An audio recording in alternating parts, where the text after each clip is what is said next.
I never thought I'd be the kind of mother who would be left behind literally by her own child. Yet there I was, standing in the middle of a bustling airport in a country where I barely spoke the language, clutching my suitcase and my phone, my heart pounding as I realized my daughter and her husband were gone. Not just lost in the crowd, not just running late, but truly, deliberately gone. I kept telling myself there had to be some mistake. That maybe they just stepped away for a moment. That any second now I'd see my daughter's familiar face, apologizing for the confusion. But as the minutes ticked by and my calls went unanswered, the truth settled in like a cold, heavy stone in my chest. It's strange how quickly your world can tilt on its axis. One moment, you're a mother, a guest, a trusted companion on a family trip. The next, you're a burden, an afterthought, or we're someone to be discarded. I've replayed every conversation from the past week, searching for clues, for signs I'd missed. Had I said something wrong? Was I too needy? Too opinionated? Too much? The questions swirled, but the answers were nowhere to be found. I wish I could say I handled it with grace, that I immediately sprang into action. But the truth is, I froze. I was terrified, humiliated, and utterly alone. What I didn't know then was that this moment, this lowest, most abandoned point would become the beginning of a story I never expected to tell. Because what happened next didn't just change my relationship with my daughter. It changed everything I thought I knew about myself, and about what it means to truly come home. If you had asked me a year ago, I would have told you that my daughter Emily was my best friend. We'd always been closer, I thought, than most mothers and daughters. After her father passed away, it was just the two of us for a long time. We leaned on each other, shared secrets over late-night cups of tea, and laughed until our sides hurt at the silliest things. When she met Mark, her now husband, I was genuinely happy for her. He seemed kind, attentive, and eager to be part of our little world. I welcomed him with open arms, believing that our family was simply growing, not changing. So when Emily called me last spring and suggested we take a trip together, just the three of us, I was overjoyed. She said it would be a chance for us to make new memories, to see the world, and to celebrate the new chapter in her life. I imagined us wandering through cobblestone streets, sharing meals in cozy cafes, and taking endless photos to remember it all. I started planning months in advance, researching the best places to visit, brushing up on the language, and even buying a new suitcase. I wanted everything to be perfect, not just for me, but for Emily and Mark too. Looking back, I can see the small cracks that were already forming even before we boarded the plane. There were little things, moments I brushed aside because I didn't want to believe they meant anything, like the way Emily would sometimes sigh when I asked too many questions about the itinerary, or how Mark would exchange glances with her when I suggested we visit a museum instead of a trendy bar. I told myself it was just the stress of planning, that every family has its quirks, and that once we were on our adventure, everything would fall into place. The first few days of the trip were everything I'd hoped for. We explored ancient ruins, sampled local pastries, and took silly selfies in front of famous landmarks. Emily and I would stay up late, reminiscing about her childhood and laughing about our misadventures with the local buses. Mark was polite, if a bit reserved, and I tried my best to include him in our conversations. I wanted him to feel welcome, to know that he was part of our family now. But as the days went on, I started to notice a shift. Emily seemed distracted, glued to her phone during meals, her laughter a little more forced. Mark grew impatient, rolling his eyes when I struggled with directions or asked for help translating a menu. There were whispered conversations between them that would abruptly stop when I entered the room. I tried to ignore the growing sense of unease, telling myself I was imagining things, that I was just tired from all the walking and sightseeing. One evening, after a particularly tense dinner, Emily snapped at me for the first time. It was over something trivial, a missed reservation, a wrong turn, but her words stung more than I cared to admit. Mark didn't say much, but his silence spoke volumes. I went to bed that night feeling like an outsider in my own family, but I still clung to the hope that things would get better. After all, we were family. We loved each other. That had always been enough. What I didn't realize was that the warmth I'd always counted on was slowly being replaced by something colder, something I couldn't quite name. And as much as I tried to hold on to the closeness we once shared, I couldn't shake the feeling that I was losing my daughter one small moment at a time. If only I'd paid more attention to those red flags, maybe I would have been better prepared for what was coming. But nothing in my life had prepared me for the way things would unravel next. It's strange how the smallest things can start to feel enormous when you're already on edge. The next morning, I woke up early, eager to explore the city's famous gardens. I knocked gently on Emily and Mark's door, hoping to catch them before breakfast. Mark answered, his hair tousled and his eyes heavy with annoyance. "We were hoping to sleep in, actually," he said, barely glancing at me. I apologized, feeling foolish, and retreated to my room, telling myself not to take it personally. But the seed of discomfort had been planted. At breakfast, Emily scrolled through her phone, barely looking up as I tried to make conversation. "Did you see the photos I sent you last night?" I asked, hoping to share a laugh over our silly poses at the fountain. She didn't even glance at me. "Yeah, Mom, I saw them," she said, her tone flat. Mark chimed in, "We should probably stick to the plan today. We don't want to waste time." I nodded, swallowing my disappointment. I'd always prided myself on being easygoing, but suddenly, every suggestion I made seemed to be the wrong one. As the day wore on, the tension only grew. We wandered through the crowded streets, but instead of walking together, found myself trailing behind, struggling to keep up. Emily and Mark walked ahead, their heads bent close in conversation.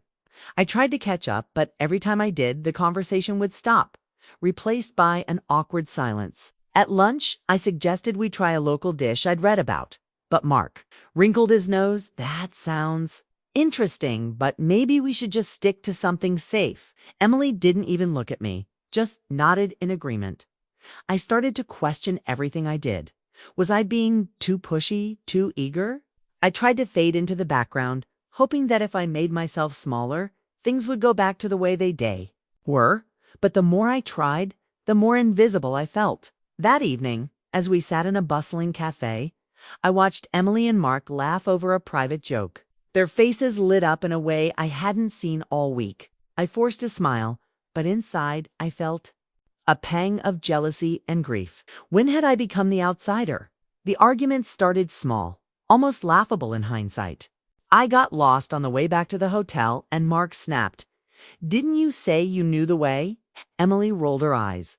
"Mom, you really need to pay more attention."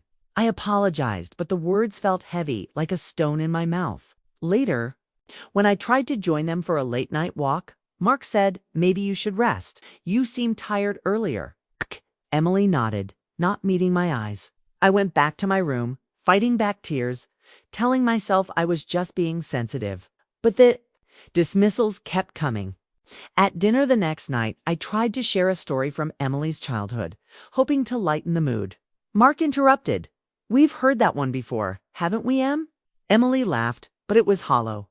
"Yeah, Mom, maybe let's talk about something else." I felt my cheeks burn with embarrassment. I excused myself early, blaming jet lag, but really just needed to escape the suffocating sense of rejection.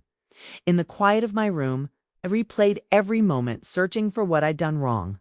I remembered the warmth of our old kitchen, the way Emily used to curl up beside me on the couch, the way she'd once confided in me about everything. Now she was a stranger, her affection reserved for someone else. I wanted to believe it was just the stress of travel, that things would get better, but deep down, I knew something fundamental had shifted. The next morning, I overheard them whispering in the hallway. "It's too much, Mark. I can't." "Breathe," Emily said, her voice tight with frustration. Mark replied, "We'll figure something out, just a few more days." My heart pounded in my chest. I wanted to confront them, to demand an explanation, but I was paralyzed by fear of losing my daughter completely, fear of confirming what I already suspected. I tried to hold on to hope, to believe that we could still salvage the trip. But the trust between us was unraveling thread by thread. I had no idea just how far things would go, or how much more I would lose before I found the strength to stand on my own. But the worst was yet to come, and nothing could have prepared me for what happened next. The morning it happened, the sky was a dull, unremarkable gray, one of those days where the world feels muted as if it's holding its breath. I woke up early, determined to make the most of our last few days together. I had even picked out a little cafe I thought Emily would love, tucked away on a quiet street, famous for its pastries and strong coffee.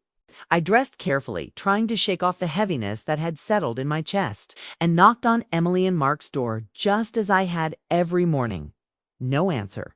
I tried again, a little louder this time, but the only response was silence. I checked my phone, no messages, no missed calls. I told myself not to worry, that maybe they'd gone for a walk or decided to grab breakfast on their own. Still, something felt off. I wandered down to the lobby, scanning the room for their familiar faces, but they were nowhere to be found.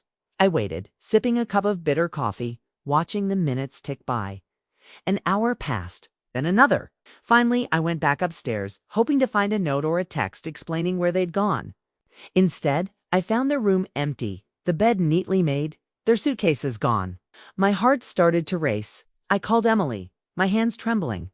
The call rang and rang before going to voicemail. I tried Mark with the same result. I sent a flurry of texts. Where are you? Is everything okay? Please call me, but the only reply was silence. Panic set in, cold and sharp. I checked with the front desk, my voice barely steady. The clerk, polite but distant, told me that my daughter and her husband had checked out early that morning. They said you would be staying behind, he added, as if that explained everything. I stared at him, unable to process his words. Why would they leave without telling me? Why would they say I was staying behind? None of it made sense. I rushed back to my room, searching for any sign, any clue that this was all some terrible misunderstanding. But there was nothing, no note, no explanation, just the echo of their absence. I sat on the edge of the bed, my mind racing through every possible scenario. Maybe there was an emergency. Maybe they'd been called home suddenly. Maybe my thoughts spiraled. Desperate for any explanation that didn't involve the truth I was starting to see. As the hours dragged on, reality began to sink in. They had left me, my own daughter, the person I had loved and cared for her entire life, had abandoned me in a foreign country. The betrayal was so complete, so unimaginable, that I couldn't even cry. I just sat there, numb, staring at the wall, replaying every moment of the trip, every conversation, every argument. Had I really been so blind? Had I missed the signs that things were this bad? I tried calling Emily again, my voice shaking as I left a message. Emily, please just tell me what's going on. I'm worried. I don't understand. Please call.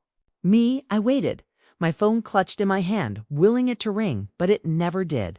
I checked my email, my social media, every possible way she could reach me, but there was nothing. It was as if I had ceased to exist. The hours turned into a day. I wandered the city in a daze, unable to eat, unable to sleep. I kept expecting to see Emily's face in the crowd, to hear her voice calling my name. But she was gone, and I was truly, utterly alone.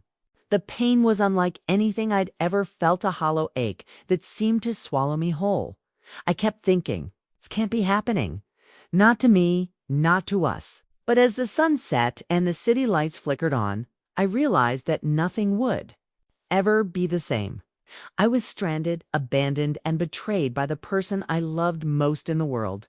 And as I sat alone in that unfamiliar room, I had no idea how I would survive the days to come, or what I would discover about myself in the aftermath of such a devastating loss. The first night alone was the longest of my life. I lay awake in the unfamiliar bed, the city's sounds drifting through the window car horns, distant laughter, the occasional siren. Each noise made me flinch, reminding me how far I was from home, from safety, from anyone who cared. I kept checking my phone, hoping for a message, a missed call, anything to prove this was all a misunderstanding. But the screen stayed dark, and the silence grew heavier with every passing hour. Fear crept in, slow and suffocating. I was in a country where I barely spoke the language, with no one to turn to and no idea what to do next. My mind raced with worst-case scenarios. What if I got sick? What if I lost my passport?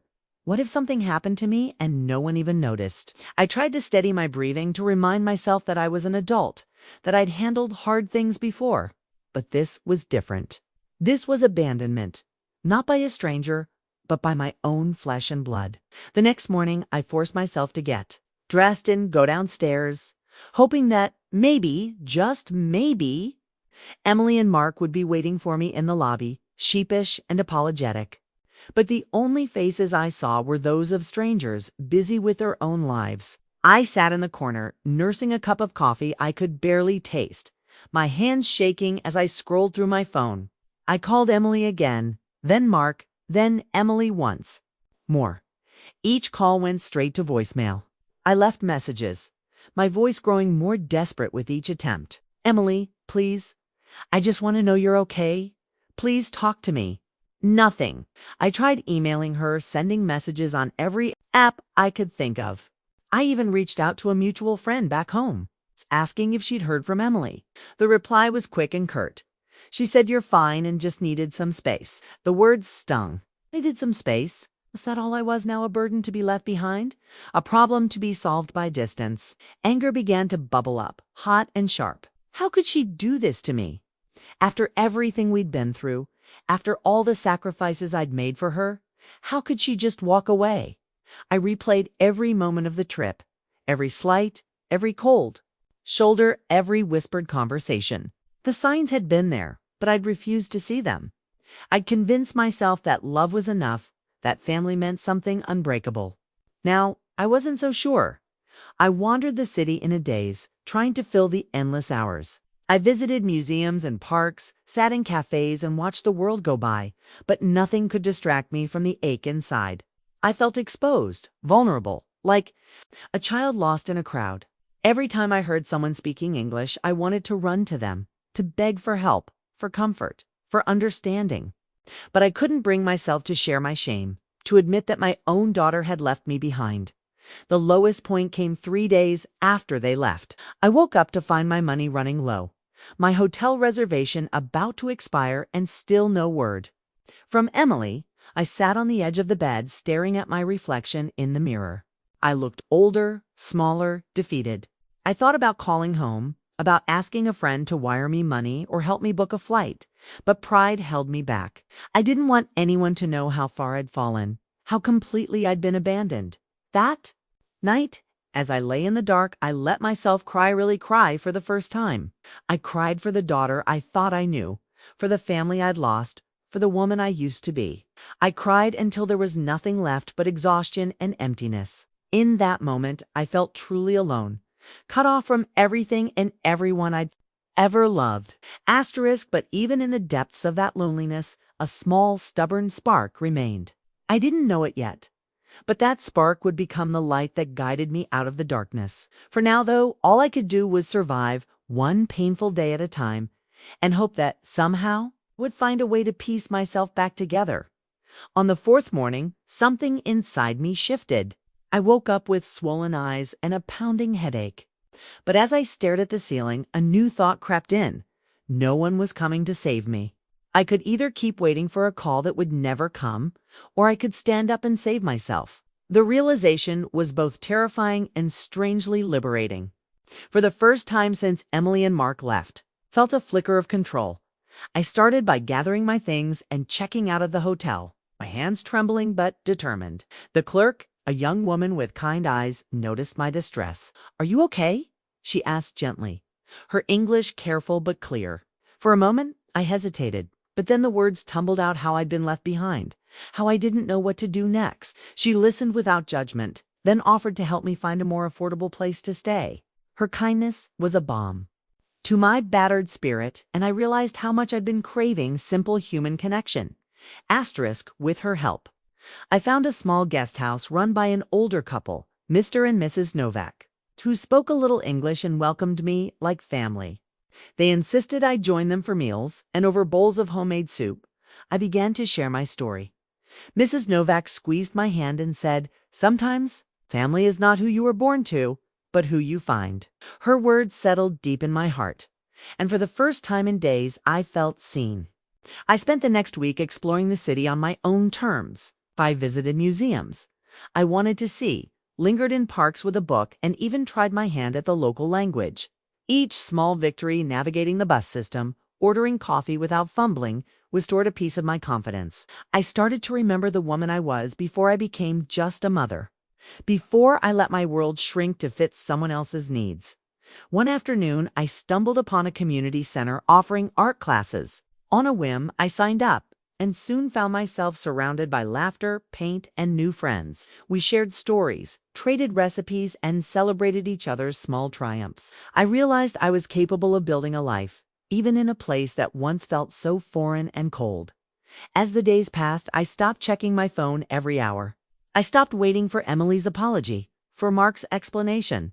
I started living for myself, and in doing so, I discovered a strength I never knew I had. What I didn't realize then was that my newfound independence would lead to a confrontation I never expected one. That would change the course of my relationship with my daughter forever. By the end of the month, the city that once felt so alien had become a place of comfort and possibility. I had friends who greeted me by name at the market, a favorite bench in the park where I watched the world go by, and a sense of belonging I hadn't felt in years. The Novaks treated me like family, inviting me to their granddaughter's birthday and insisting I join their Sunday dinners. I laughed more, slept better, and found myself looking forward to each new day. For the first time in a long while, I felt whole, not because of anyone else, but because I had rebuilt myself from the ground up. Then, one afternoon, as I was leaving the art class, my phone buzzed with a message from Emily. Just seeing her name made my heart race. The message was short, almost clinical. "Are you okay? Can we talk?" I stared at the screen, torn between anger and longing. Part of me wanted to ignore her, to let her feel the sting of silence I'd endured. But another part, the part that still loved her, despite everything new, I needed closure. We arranged a video call. When her face appeared on the screen, I saw the tension in her eyes, the uncertainty in her voice. "Mom, I'm sorry," she began, her words halting. We needed space." I didn't know how to say it. I listened, letting her speak, but I didn't rush to comfort her. For once, I let the silence stretch, making room for my own feelings. "I understand needing space, Emily," I said quietly, "but abandoning someone isn't the way to get it. You hurt me deeply. I spent days terrified and alone, wondering what I'd done to deserve it." My voice shook, but I held her gaze. "I love you, but I won't let you treat me that way again. If we're going to have a relationship, it has to be built on respect. I deserve that much." She looked away, tears in her eyes. "I know. I'm sorry, Mom. I really am." For the first time, I believed she meant it, but I also knew that forgiveness didn't mean forgetting. I told her about the Novaks, the art class, the friends I'd made. I wanted her to see that I was no longer the desperate, abandoned woman she'd left behind. I was stronger now, and I had found a life beyond her approval. We ended the call with a promise to try again. But on new terms I set. I felt a weight lift from my shoulders, replaced by a quiet pride. I had faced my greatest fear and come out the other side, not just intact, but transformed. As I walked back to the guest house, the city lights twinkling around me, I realized that sometimes the family we choose can heal the wounds left by the family we're born into. I had found belonging in the most unexpected place, and in doing so, I had reclaimed my dignity, my boundaries, and my sense of self. The pain of betrayal was still there, but it no longer defined me. I was free, and I was finally home. Looking back, I never would have chosen the path that brought me here. The pain of being left behind by my own daughter is a scar I'll always carry, but it's also a reminder of how much I've grown. I learned that my worth isn't defined by how others treat me, not even by the people I love most. I learned that I am capable of surviving heartbreak, of building a new life from the ashes of the old, and of finding joy in places I never expected. For so long, I believed that being a good mother meant sacrificing my own needs, always putting family first and forgiving every slight. But I see now that true love, real, healthy love, requires boundaries. It means standing up for yourself even when your voice shakes. It means choosing to heal even when forgiveness feels impossible. And it means opening your heart to new connections, even after you've been hurt. If you're listening to my story and you've ever felt abandoned, betrayed, or invisible, I want you to know you are not alone. Your pain is real, but so is your strength. You have the power to choose yourself, to set boundaries, and to find belonging on your own terms. Sometimes the family we find along the way can be just as healing as the one we're born into. My journey isn't over. There are still hard days and there are still conversations left to have. But I'm no longer afraid of being alone because I know now that I am enough. And if you stay with me, I promise to share more stories of resilience, hope, and the unexpected ways we find our way back to ourselves. Because sometimes the greatest twist in life is discovering just how strong you really are.